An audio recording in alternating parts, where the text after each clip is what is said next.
welcome everybody and introduce the co-curator of this exhibition, Jessica Osceola, who is an alumni from 2009.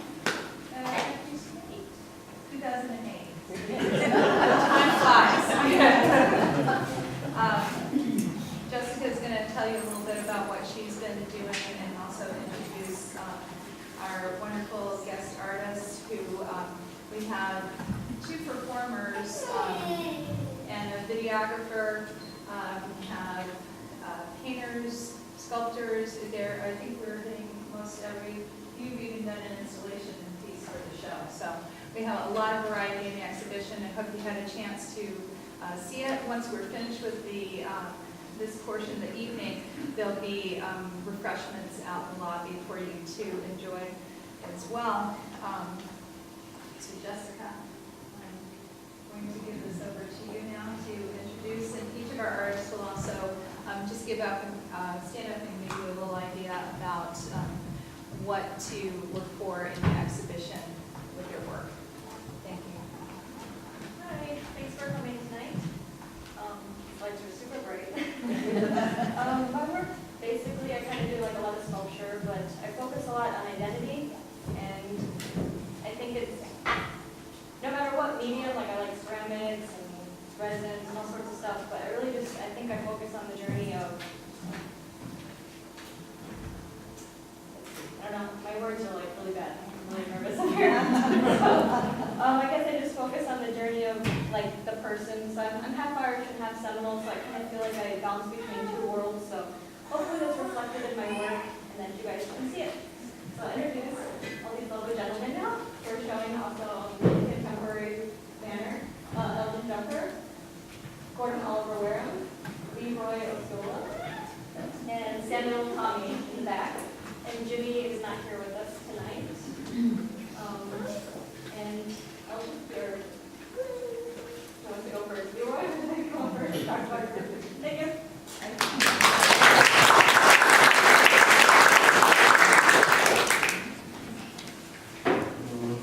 Hello, I'm full-blooded Seminole, traditional.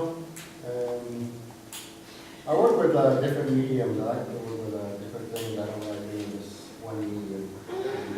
Acrylic pencils or large scale wood carvings.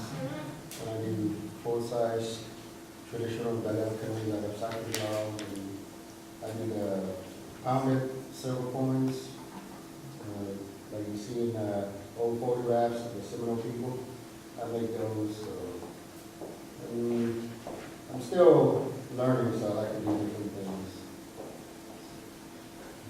I'm self-taught, so I'm not the best, but it's okay, it works. Thank you.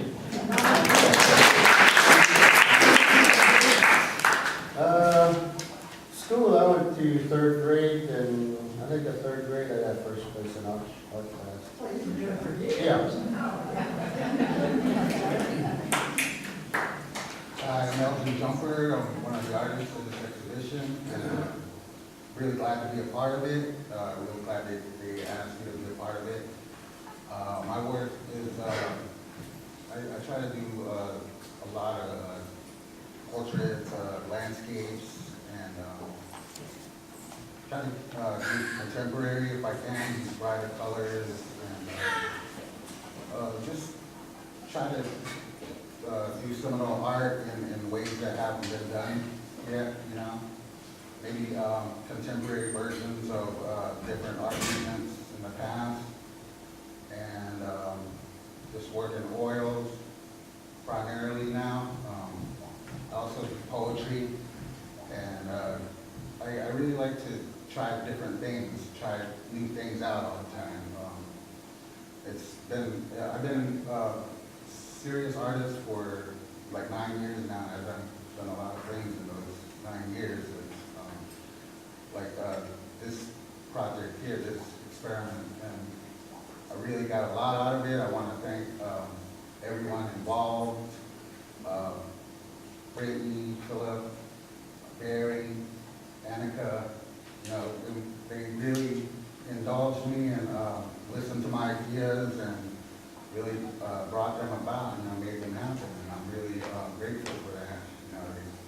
They really helped me a lot, and it was a great learning experience, and I think it's a really important show that we have here. All of that art together, it's really making a big statement on Seminole art, on Miccosukee art, on Native American art, and I think you really get an enlightened feeling out of all of this work, and I thank you for coming. Thank you.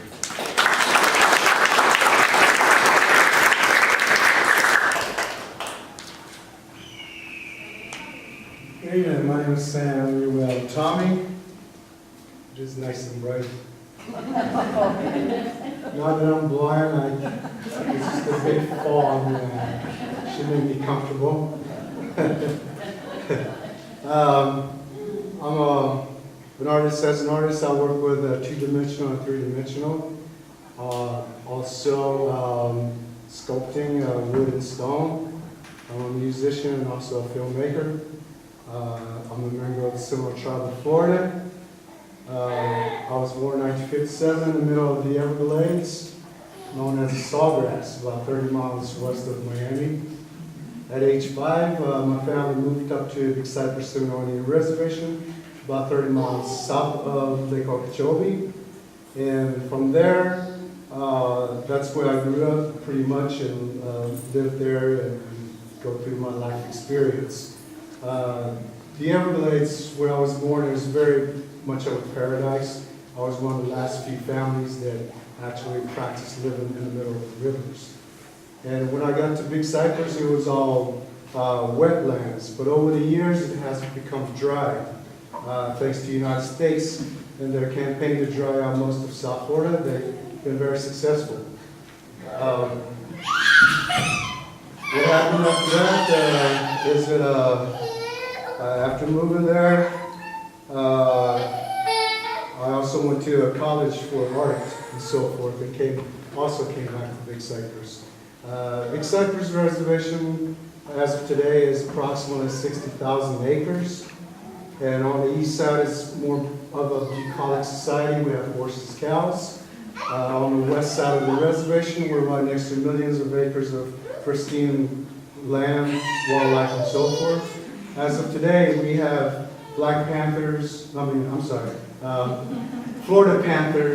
and black bears that come through our backyards, front yards.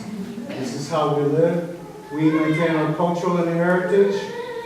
We have our own school system. We have our own systems, thanks to gaming and so forth, because 30 years ago, we were like poverty. What's happening now is that things have changed. As I said, Big Cypress used to be, Seminole Reservation used to be wetlands at one time. I remember those days very vividly. And what's happening today is that the Seminole Tribe is up against a company known as Florida Power and Light. On the north side of our reservation, immediately on the north side, they're planning, and they're in the works. They're working on getting the construction started there. This construction is going to be a nuclear power plant. This is going to be one of the largest in the United States. If they successfully put it up, they're going to be using the aquifer water, which is underground, Tommie and aquifer, and they'll be using 23 million gallons per day. They will also be injecting some chemicals back into the ground. They're going to pollute the air. They're going to continue disrupting the life as the Creator had done so. They're going to go against it some more. They've already done it. They're willing to do it some more. Personally, I think that Florida State and the U.S. will back these people up, but that's my personal opinion. So this is what's happening today. As a filmmaker, I went out and took some shots. I'm going to have quite a few more films coming out. But as part of the exhibition, I have 2 films showing here. One is called An Interview. One is called, the title is Fight to Breathe. The tribe is engaged right now. We're fighting the company. We're going back into courts in April, and we're going to try to stop them. We don't know what's going to happen because it's two, powerful entities coming to a clash.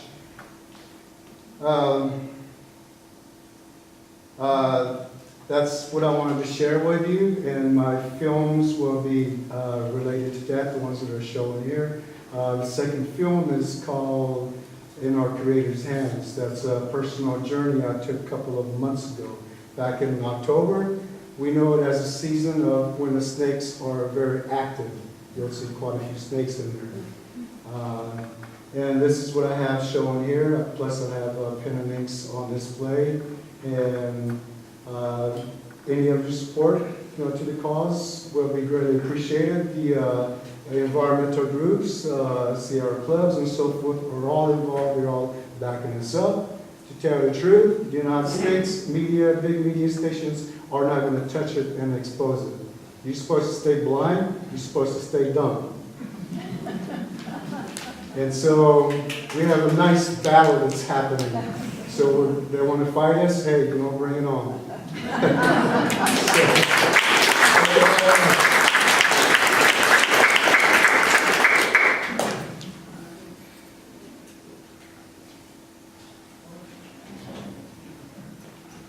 Good afternoon. It is bright. My name is Gordon Oliver Wareham. I am from the Hollywood Reservation. I am from the Panther Clan. And my art today is photography. I have some pictures up. Over the, years, I've taken some great pictures and people want to see them. I'm also doing storytelling tonight and Native American flute playing. I kind of started my photography from my mom. She was a Sturdivant. She liked just going around with a point-and-shoot camera and shot all the time. And she gave me the camera and she told me I had one roll, and I could do whatever I want with that roll. So I had 24 shots to shoot whatever. And it used to be my family. I used to take a lot of pictures of my family. Stand over there, stand over there, stand over there. And it got to a point where they started shooting me the middle finger every time I told them. I call it the family salute, but so I started taking more pictures of other families, and they started requesting copies. And I would make maybe 3 or 4 copies, and 5 copies, and 6 copies of a roll, and I would be left with none. And the idea came to me, I can make money off of this. So I started going into, a little business of kind of shooting family gatherings, and I found out that paid for what my passion is taking pictures of the Seminoles and of the Everglades. And that, like I said, that little business paid for the supplies of the other business, my true passions. And I hope tonight, like I said, if you see my photographs, that this is what I love taking. This is what I love going out. This is how I express myself as a Seminole, and also show, the culture and the art of the Seminole people. So that's my presentation.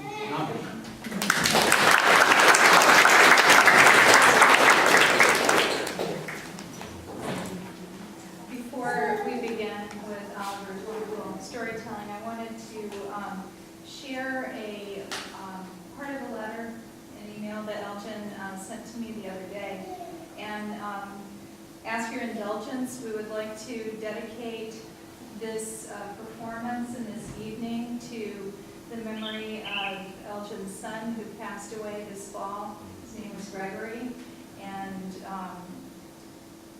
Elgin wrote to me, as you know, my son Gregory passed away in the months approaching the performance. With your permission, I would like to very much to have the performance announced as a gift to him. Truth be told, there were times when I could feel his presence during rehearsals, and without a doubt, I could feel his appreciation for it. I have got to pray that this is true. Thank you so very much for the opportunity to bestow the performances to my son in this way, and perhaps the musical instruments, rattles, and shakers of the collaborators of long, long ago, Seminole and non-Seminole alike, which enhance and enrich museums and universities of today, will magically fade away from view, if only for the duration of the performances, to mystically reappear afterwards meeting others that come to assist us as well. That's what I'm thinking. Ladies and gentlemen, Mr. Arthur Wareham.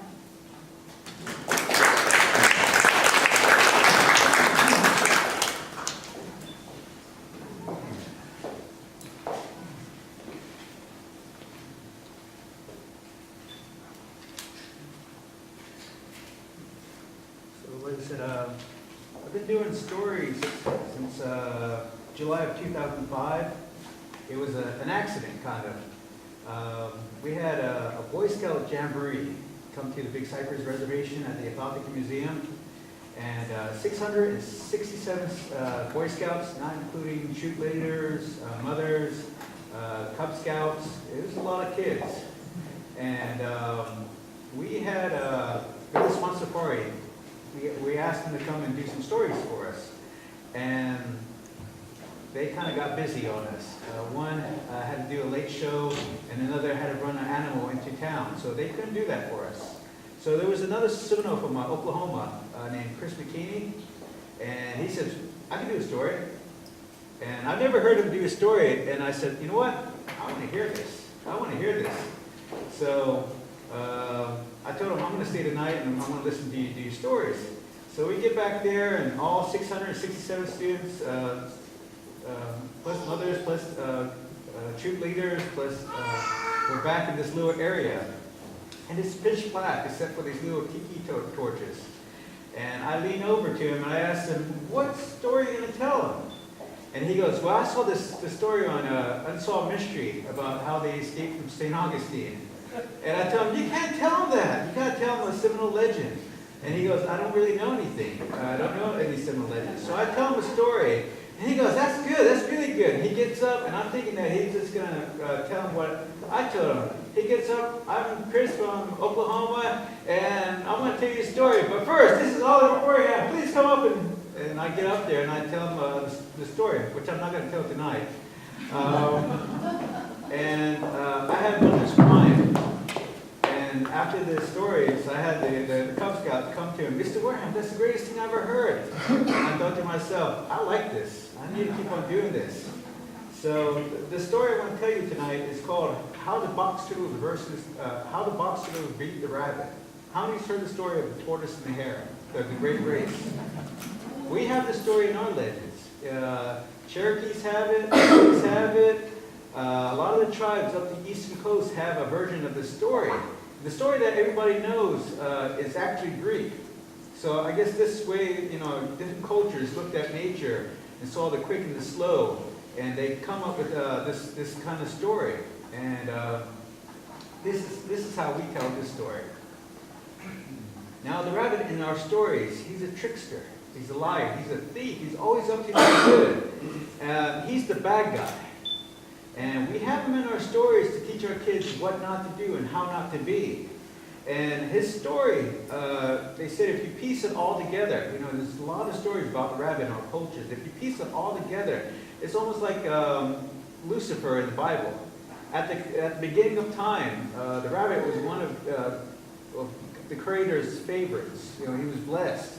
And at the end of his stories, everybody hates him. He's cursed. Nobody wants him around. And he's hated by everybody because he's played so many tricks. Like I said, he's a liar. So this is the story of the box turtle versus the rabbit.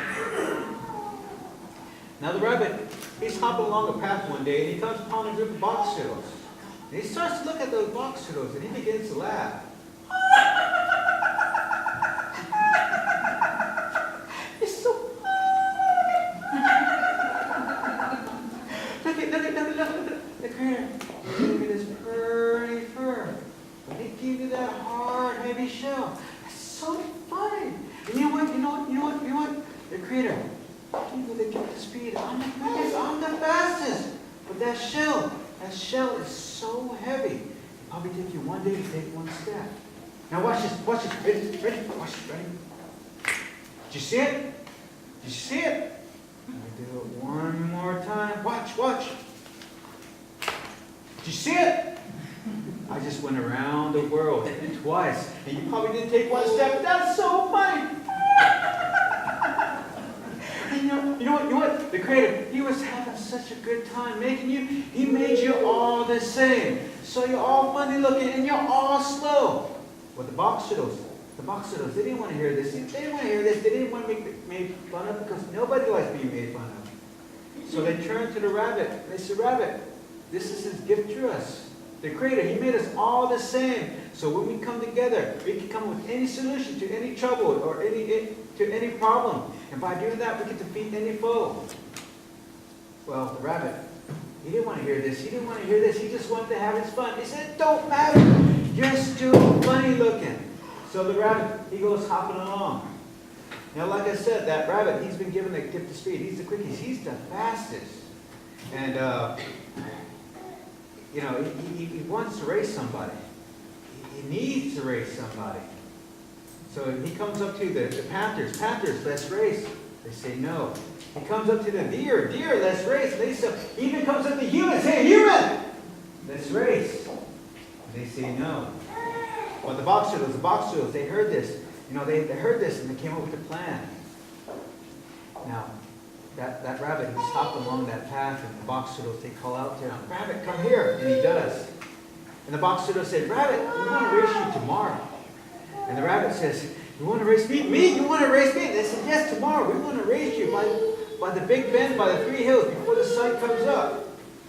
Sure enough, that rabbit's there. That box turtle's there. And that rabbit, he gets into that low runner stance. You know, how many people have seen the Olympics in England about 2 years ago? Have you seen that? Did you see the sprinters? You know, they call it the blocks. They get into that low runner stance, into the blocks. Well, that's what the rabbit did. He gets in that low runner stance. And as that sun starts to break the horizon, boom! They take off. Well, the rabbit does. He eats that box turtle in his dust, and the rabbit, he's running along that path. I'm eating you! I'm eating you! And that rabbit, he's running along that path. He's going around that first big bend. He's going almost about to go up that first hill, but he stops. Because ahead of him is that box turtle. And the rabbit, he looks behind him. There's no one there. But that box turtle is about halfway up that first hill. And the rabbit goes, no. You know, the Creator, He gave me the gift of speed. I'm the quickest. I'm the fastest. This can't be. So the rabbit, he starts to pound his feet against the ground. Now, when I have a group of, well, usually kids, when I tell them this story, this is the kid story I usually tell, I get them to, like, pound their feet against the ground. Since I want to consider you big kids, can you start pounding your feet? There you go. Boom! Like a rock, he goes flying up the hill, he spins up off the over the shell, he goes up the hill, he goes over the hill, he goes down the hill, he goes into the little gully, he's about to go to the second hill, but he stops. Because that box turtle is ahead of him. He's about 3/4 up that hill. The rabbit, he looks behind him, there's no one there. The rabbit starts to scratch his head. No! I'm the quickest, I'm the fastest, the Creator. He gave me the gift of speed. This can't be! So the rabbit, he starts to pound his feet against the ground. Boom! Like a jet rocket, he goes flying up the hill, he spins that box turtle over his shell, he goes up the hill, he goes over the hill, he goes down the hill, he goes into the little gully, he's about to go up the third and final hill, but he stops. Because ahead of him is that box turtle. He's almost at the top of that hill, he's almost at the finish line, the rabbit goes, no! I'm the quickest, I'm the fastest, the Creator, He gave me the gift of speed, this can't be! So the rabbit, he starts to pound his feet against the ground. A little bit faster. A little bit harder. Boom! Like a jet rocket, he goes flying up the hill. Now they say that man was first to break the sound barrier. But it's a lie. The rabbit, he broke the sound barrier. He goes running up that hill. Ah! You know what happened? The box turtle beat him by a nose. And the rabbit, he's all in it. This can't be. This can't be. I'm the greatest, I'm the fastest. This can't be. The Creator, He gave me this speed. This can't be. And the rabbit, he finds himself a big tree and he lays himself against a tree and he falls asleep. For the rest of that day. For the rest of the night. He sounds like Elgin.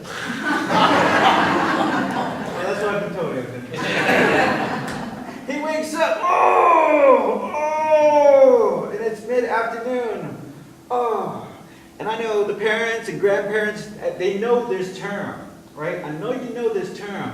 It's called major bedhead. You know, the hair, it's all tangled, knotted up, and it's all sticky, and it's all got leaves and twigs,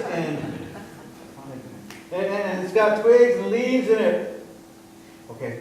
And he's trying to get his hair all nice and neat, because the rabbit, he likes to have his hair nice and groomed, and animals are coming by, and people are coming by, and they're laughing at the rabbit. Rabbit, you're so funny looking. We always knew you were good for a laugh. And they're teasing the rabbit, and the rabbit, he doesn't like being made fun of, because nobody likes being made fun of. But this happens for the whole day until the deer, they come to him, and they say, Rabbit, you know, you weren't beat by one boxer. You were beat by 4 boxers. The rabbit goes, oh, they lied, they cheated. They didn't beat me. And the rabbit, he goes over to the boxer, he runs to the box, he goes, you lied, you cheated, you didn't beat me. I'm still the quickest, I'm still the fastest. With that, the boxer, they turned to the rabbit, they said, Rabbit, you know, you used that gift, the Creator gift to you, and that was the gift of speed. In the race, we used to give the Creator gift to us, and that's by looking like each other. And we told you, when we come together, we can come with any solution to any problem. And by doing that, we can defeat any foe. So Rabbit, we outdone you, and we beat you. And this is how the boxers beat the rabbit. Thank you. Now I need everybody to go. It's a Seminole thing. I can't tell you why. But this is what I call a spitting story. And this story was told to me by my Aunt Carol Cypress. And she said this is one of the ways that the Seminoles were able to survive during the Seminole Wars. You know, we looked after each other. When one family had enough, they shared. When they didn't have enough, they still shared. And this is how we survived during the Seminole Wars. We came together as a people, and we survived. Now, I'm going to play a song for you, and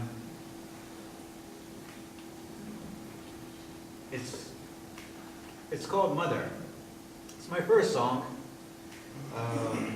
This song came from a dream.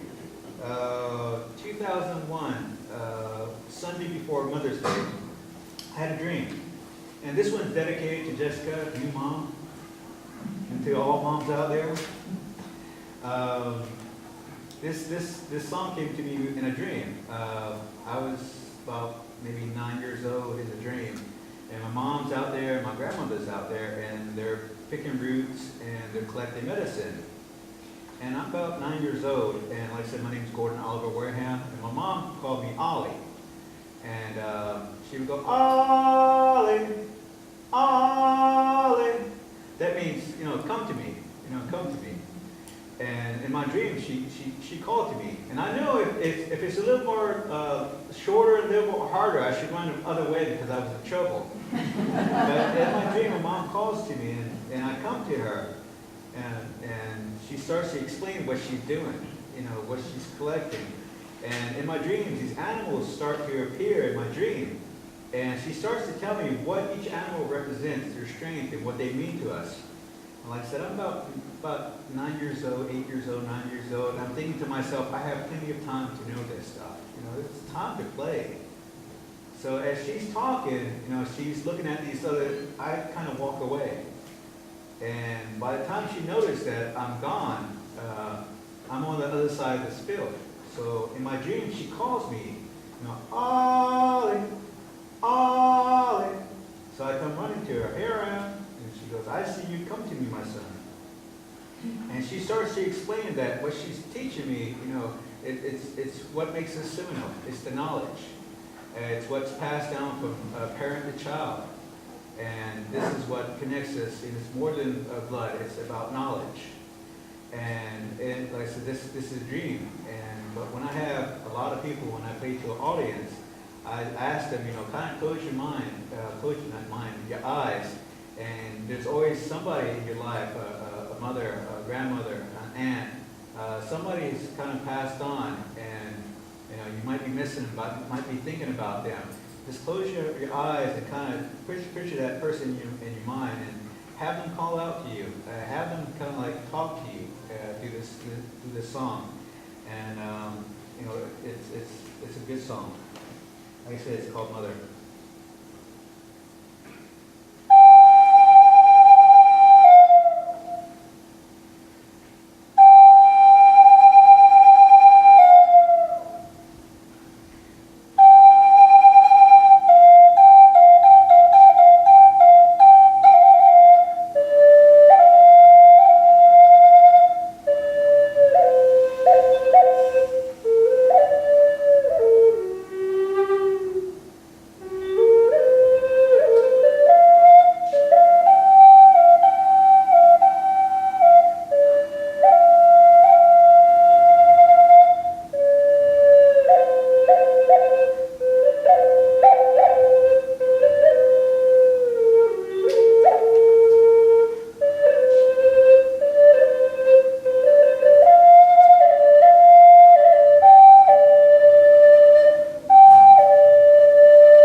Everglades, I stand immersed in open sky, and clear blue miracles in the sun.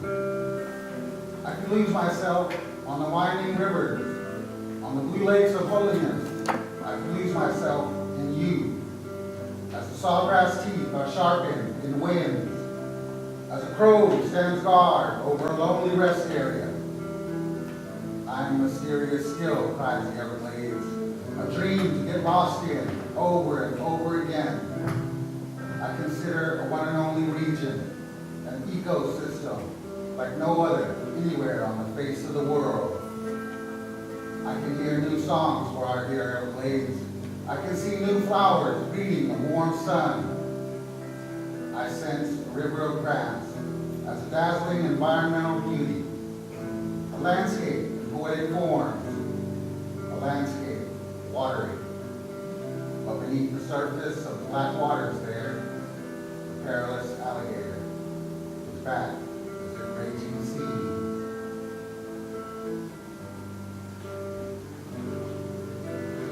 In the Everglades, I stand immersed in open sky and clear.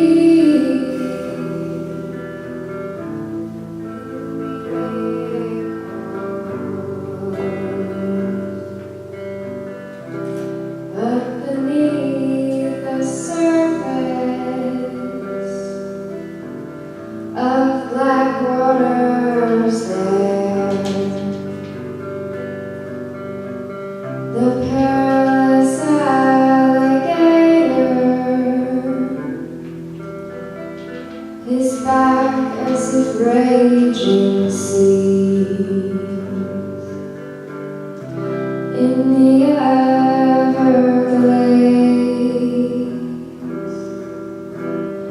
In the Everglades,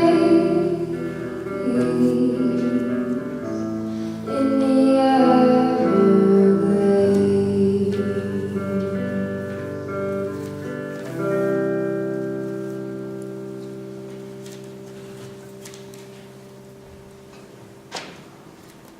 Chucks a 9mm, still smoking, in at his waist. Glances at cheeks and roses with a crystal vase on the desk. Says, there, all we have are blue skies now. Pray he crosses over all right and is met on the other side with much exuberance and ritual. They pray.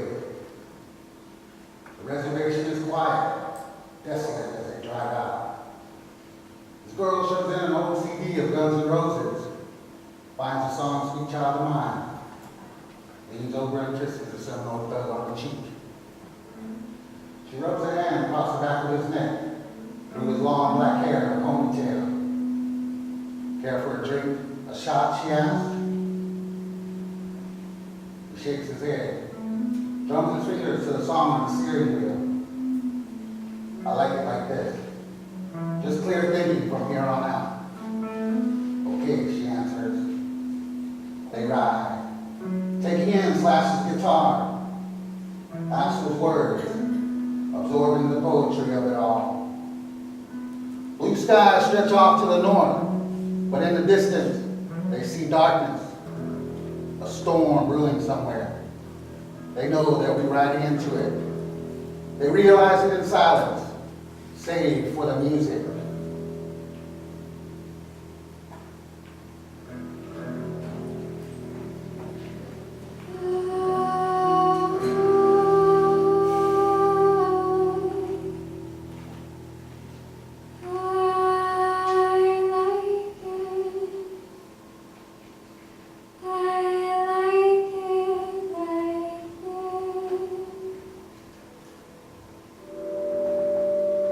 I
I feel there's a certain machinery at work here.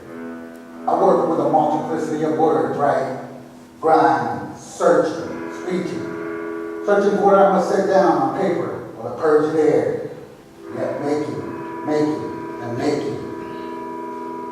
Sometimes I just soar, the machinery runs smoothly. I feel as if in a dream. But within the machine, there's darkness as well. And there are things in there that'll probably never come into the light. They're scurrying about in the machinery, making noises here and there, yet always lurking behind the shadows, looming larger than life, creeping in the inexorable motion of the wheels, turning and churning out words. They can say anything, but for now, they choose not to. And these experiences in the extreme are all monsters, raging and rattling to the smirched walls, howling in the tarnished corridors where foul waters drip and pool, lying stagnant, spawning other creatures that wander about. They're roaring out every time the machinery jolts violently to and fro. And a lot of times, I take a piece of the consciousness that hides in their predatory eyes. Before they can snatch it back again, I try to scribble down meaningful words and then hand it back saying, thank you, God bless.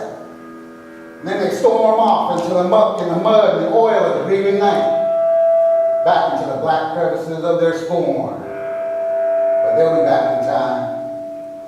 For devouring pain is so excruciating for them, the dears.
I don't know what to do about this. Do I continue? I'm just trying to survive. Hiding away to work in the theater within, to make life bearable. Standing all day long at the altar. Oh, heartbreak, heartfelt. Measuring my time to spending here. The critics were appalled. The incessant night leaves rain outside. I'm having a lot of fun. I write. I create art. Spiraling sorrowful yet glad. But what's the use? What's the point? I'm just trying to survive. Thunder crashing. Seeing the shadow, seeing the light. Just trying to survive. It's not a lot of fun. Even so, I create art. I write.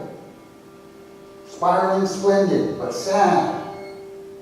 Just trying to survive. I hang my head in sorrow. Trying to survive, being true to myself. Heartache, heartfelt, and an orange red sunset. But you know what? There is meaning, and there is purpose. And I shall continue. I shall go forth.